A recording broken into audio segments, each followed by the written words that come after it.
Bukankah kalau syahwatnya itu ditunaikan dengan cara yang haram, bukankah dia mendapatkan dosa? Fakadzalika idza wada'ahu fi halal. Demikian juga kalau diletakkan di tempat yang halal, dia akan mendapatkan pahala. Tengok perbandingan Nabi, sama-sama meluahkan syahwat.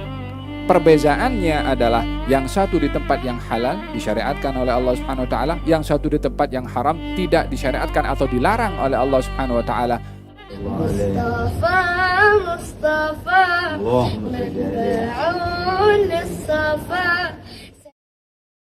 Bismillahirrahmanirrahim. Qala radhiyallahu anhu, dunya al-mahmudah hiya allati yasilu biha ila fi'lil khair aw yanju biha min fi'li syarr.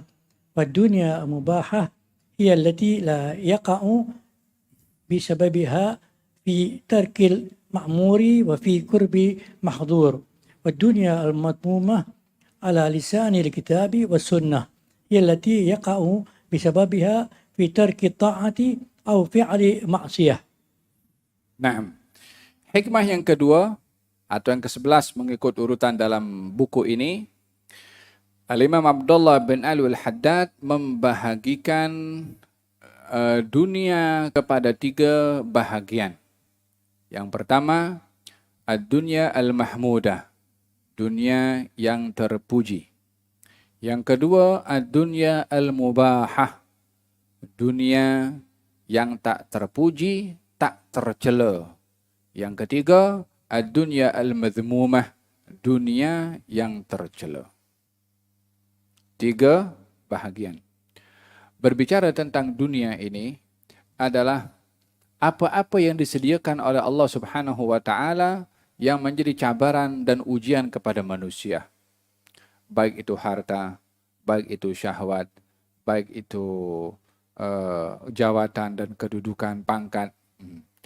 Zuyyina lin-nasi hubbu syahawati minan nisa'i wal banina wal qanatir al muqantarati minadh dhahabi wal fiddati wal khayl al musawwamati wal an'ami wal harath dzalika mata'ul hayatid dunya wallahu indahu husnul ma'ab.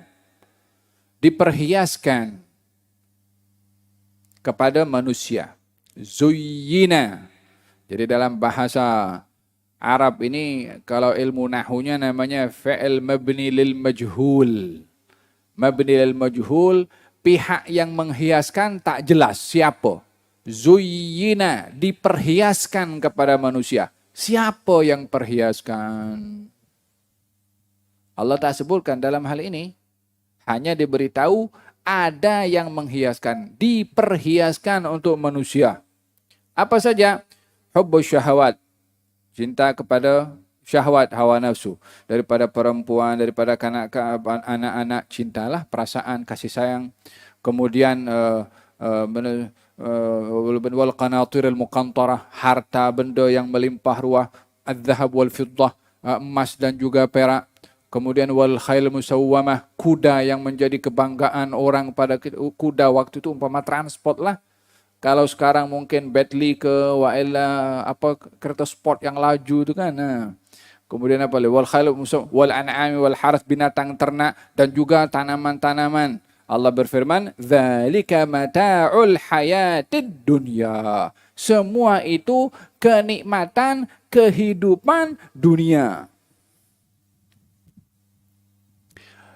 Kita perhatikan firman Allah Subhanahu wa taala, kenikmatan kehidupan dunia.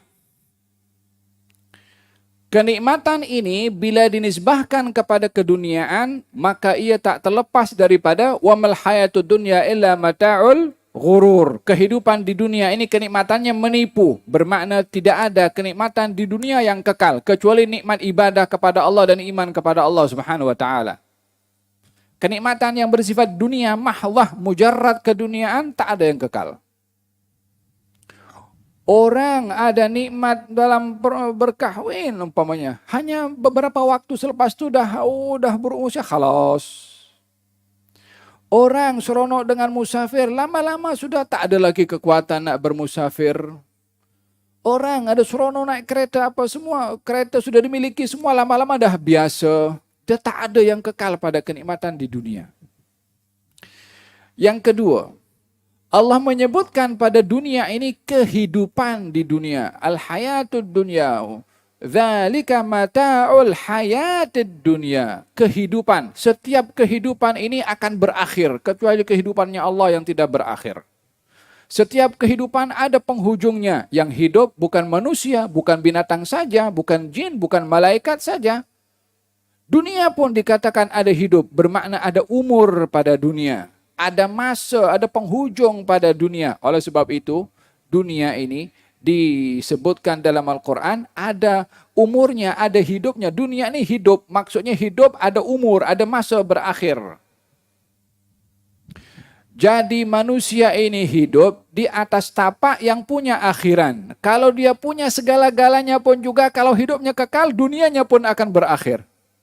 So apa seronoknya hidup di dunia kalau pada akhirnya kita miliki akan berakhir juga. Wamal hayatud dunya. Hada tentang kenikmatan. Kemudian tentang kehidupan. Kemudian dunia. Dunia ini diambil daripada bahasa Arab dana. Dana itu artinya rendah. Kata Imam Abdullah bin Al-Haddad, wadhih dunya daniyah. Dunia ini adalah penuh dengan kehinaan. Maksudnya di sini, dilihat daripada dunia ini banyak yang memperdaya kepada manusia, maka hinalah dunia pada manusia yang tertipu. Namun bagi orang-orang yang dia memahami hala tuju hidup di dunia, memahami dunia ini adalah jembatan menuju akhirat. Mana kita boleh dapat kedudukan di akhirat, pangkat darjat yang tinggi tanpa diuji di dunia? Bergantung bagaimana kita membaca kepada keduniaan. Tapi hakikatnya memang banyak penipuan. Banyak yang menggoda kepada manusia. Walihada dalam peristiwa-peristiwa yang berlaku kepada baginda Rasulullah SAW dalam perjalanan Isra dan Mi'raj, ditampakkan ada wanita cantik yang menarik dan memikat kepada Nabi SAW. Namun Nabi tidak pedulikan. Kata Jibril, itu tadi dunia. Yang kalau kamu terpikat dengannya akan binasa umat kamu, kata Nabi Jibril alaihissalam. Faham dong? Wa kata baginda Rasulullah, inna hadhihi dunya hulwatun khadirah. Dunia ini hulwah, manis. Manis pada rasa. Khadirah, hijau, warna yang menarik orang. Orang kalau tengok tanaman, pemandangan, subhanallah. Inna hadhihi dunya hulwatun khadirah. Yani rasanya manis, walaupun sesaat, khadirah, yakni menarik. Dan Allah akan melihat bagaimana kamu diberikan keduniaan ini, apa yang kamu dah buat dengan keduniaan. Idzan berbicara tentang kenikmatan, kehidupan, dan juga pada kalimat dunia. Kata Imam Al-Haddad, ad-dunya, dunia ini terbagi kepada tiga, al-mahmudah, ada yang terpuji. Pada bahagian-bahagian saya sebutkan tadi, baik pada syahwatnya, baik pada kasih sayangnya, baik kepada harta bendanya, kepada emasnya, kepada peraknya, kepada jawatannya, kepada transportnya, kepada apapun juga yang menjadi kebanggaan kepada manusia dalam hidup di dunia. Katanya, dunia secara keseluruhannya ini ada kalanya mahmudah, terpuji. Bagaimanakah dunia ini boleh terpuji kepada seseorang? Hiyallati yasulu biha ila fi'li khairin. Yang boleh membawa seseorang melakukan kebaikan atau selamat daripada kejahatan. Pada hakikatnya dunia ini tergantung siapa yang mengemudi. Umpama kereta lah. Siapa yang drive. Kalau seseorang mengemudi dunia yang dimilikinya, baik itu harta, bukankah baginda Rasulullah SAW bersabda kepada para sahabat, katanya, dhahaba ahlud duthuri bil ujur, yani orang miskin datang kepada Nabi, katanya, ya Rasulullah, orang kaya ni senang, dia banyak pahala, dia solat macam kami, puasa macam kami, tapi mereka ini bersedekah dengan harta mereka yang kami tak boleh bersedekah. Jadi pahala mereka lebih banyak daripada kami. Nabi bersabda, Awalaysa Allahu qad ja'ala lakum ma tasaddaqun? Bukankah Allah juga menjadikan untuk kamu amalan yang kalau kamu buat sama dengan pahala kamu bersedekah, wahai orang miskin? Kata orang miskin, apa itu?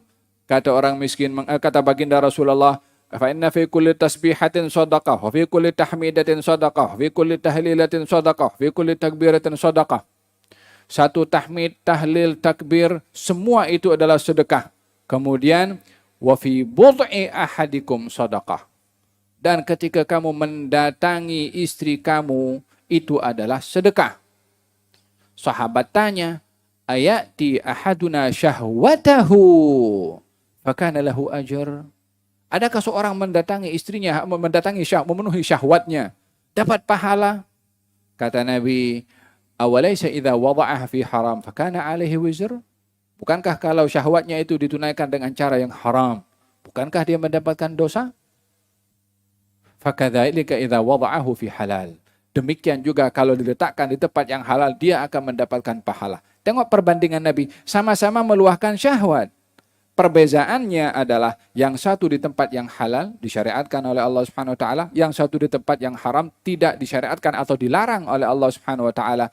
Praktikalnya sama, perbezaannya adalah yang satu menggunakan hukum hakam Allah, syariat Allah, yang satu melanggar perintahnya Allah Subhanahu wa taala melalui apa? Syahwat yang Allah beri. Ketika digunakan syahwat itu di tempat yang baik, dia dapat pahala. Sebaliknya, bila tempatkan yang salah, dia akan mendapatkan dosa. Idzan, dunia ini hatta berupa syahwat dapat membawa seseorang melakukan ketaatan atau sebaliknya. Dunia ini orang diberi harta oleh Allah Subhanahu wa taala.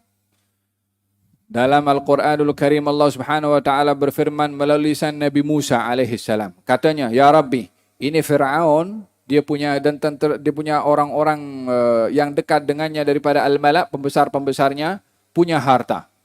Tapi harta mereka digunakan untuk zalim pada orang. Ya Allah, binasakan harta mereka." Ada harta tapi digunakan untuk zalim kepada orang. Jadi harta yang diberi oleh Allah yang digunakan untuk zalim kepada orang, harta ini adalah harta daripada dunia yang tercela. Tetapi kalau kita melihat kepada harta yang Allah beri kepada Siti Khadijah atau yang diberi kepada Sayyidina Abu Bakar As-Siddiq yang digunakan untuk berjuang untuk baginda Rasulullah, dunianya mahmudah. Ini ada harta, ini ada harta. Bezanya ini menggunakan harta di tempat yang baik, ini menggunakan harta di tempat yang tidak baik. Menggunakan keduniaan itu pada apa, itulah akan menjadi nilai dan warna kepada dunia tersebut. Dan dunia ini ada yang terpuji bila membawa seorang kepada kebaikan. Tayyib, adakah orang boleh mendapat kedudukan yang tinggi di sisi Allah dengan jawatan dan kuasa? Ya. Bukankah Nabi Sulaiman berkuasa? Bukankah Dzulqarnain berkuasa? Bukankah Nabi Yusuf minta kuasa? Tapi macam mereka minta kuasa, minta kedudukan, tahu tanggung jawabnya pada kuasa. Bukan menginginkan kuasa tanpa dia pandai dan lihai untuk menggunakan kuasa ini. Kata Imam Al-Ghazali, menggambarkan ya. Mutiara itu kalau tersimpan di laut di mana? Dasar laut.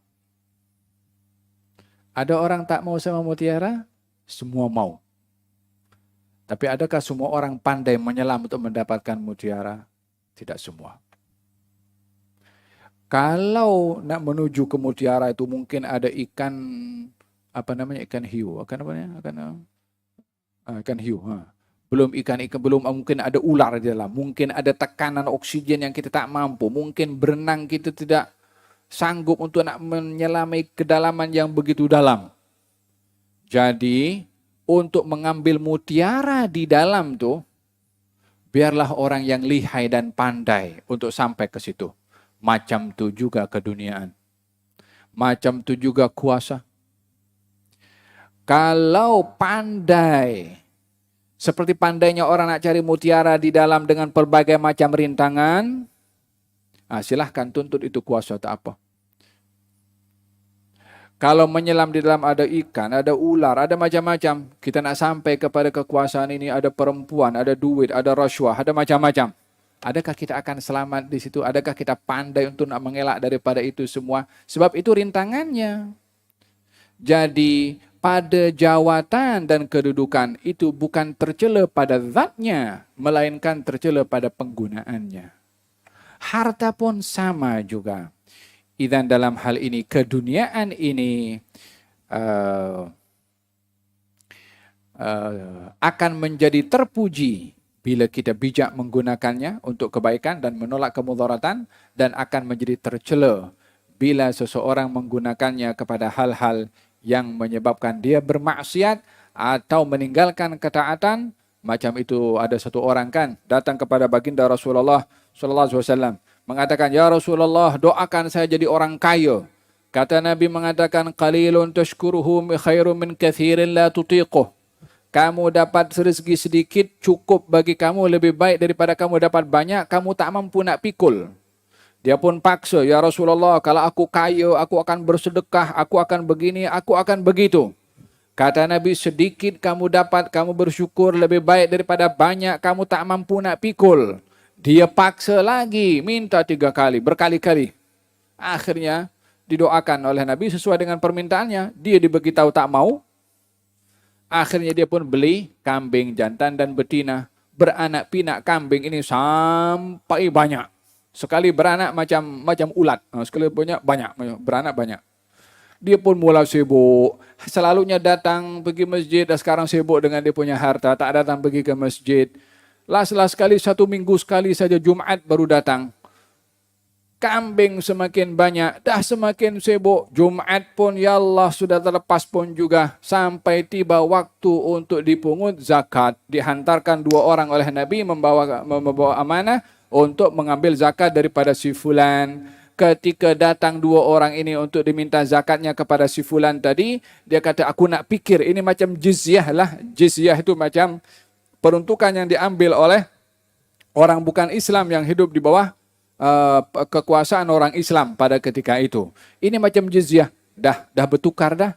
Zakat dah dianggap sebagai macam jizyah. Aku nak pikir dulu. Engkau pergi tempat yang lain dulu. Pergi tempat yang lain, ambil zakat daripada orang lain. Patah balik kepada si fulan ini.